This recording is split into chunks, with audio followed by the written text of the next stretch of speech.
Things that are written in movie magazines about me are trash.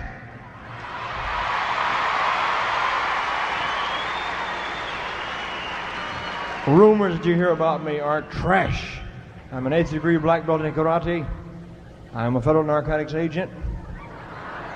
I am. Swear to God. No, you can do whatever you want to do. I'm just saying what I am. They don't give you that if you're strung out, if you're done. No. On the contrary, I have to be straight as an arrow because I'm around people all the time, and I don't like to get out of it in either way. I don't drink booze. I don't take any this and that. No, wait a minute. By God, don't say boo, son. I'll whoop your ass. I mean, don't say boo to me when I tell you that, because I'm telling you the God's truth. And that's not to cover anything. It's just to tell you the truth about the matter. You can take my word, or you can take the goddamn movie magazines. You know.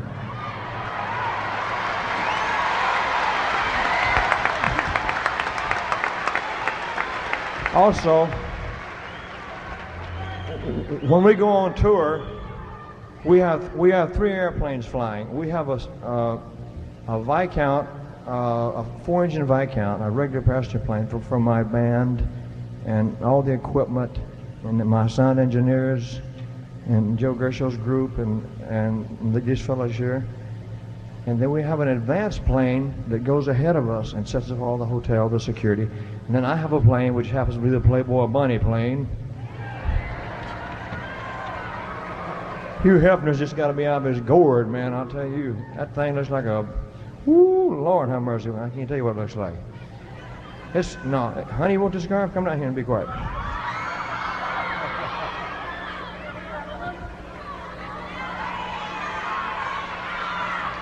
Okay. Oh, are you a grandmother? You don't look it, dear. You really don't look it. Some grandmothers are just ground up like a prune, but you look pretty. Anyway, what I'm saying, if you just leave me alone a minute, I'm going to talk because I got a speaker and ain't no which way you can talk loud at me. Now, we carry our own sound equipment.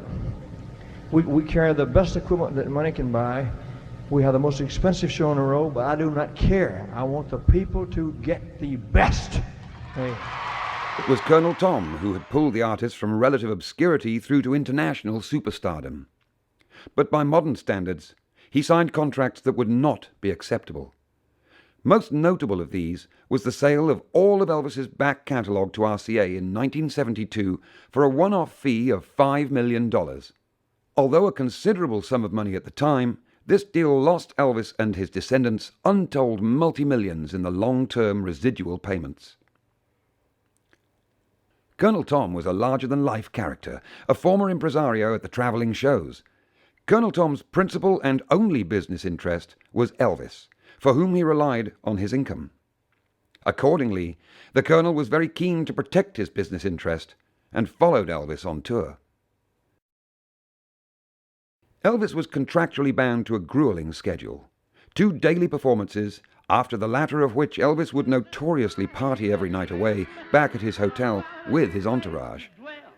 These late-night parties became infamous, but nonetheless, they were an important part of the day for Presley, where he could not only analyze the previous night's show, but also wear off the excess energy that had developed, unfortunately, with the drugs Elvis had available to him, and pursued by an army of groupies. These evenings often became a riotous affair for both him and his entourage. Meanwhile, the Colonel would be spending time at the roulette and card tables of the often pro-mafia casinos.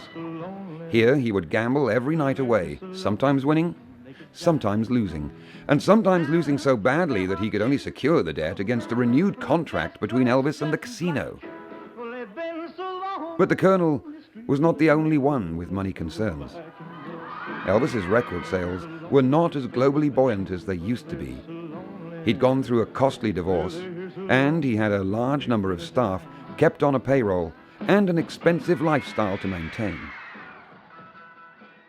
Always one to protect his interest, when Elvis had physically passed out, it was the Colonel who had insisted that "that man is on stage tonight, no hospital, no ambulances, no excuses."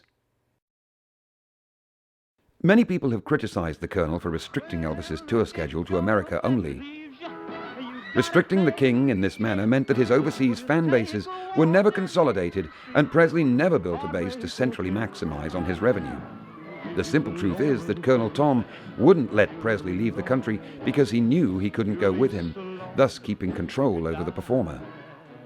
The Colonel was of Dutch descent. The truth was that Colonel Tom was an illegal immigrant. If he were to leave the country, he may never be able to return again.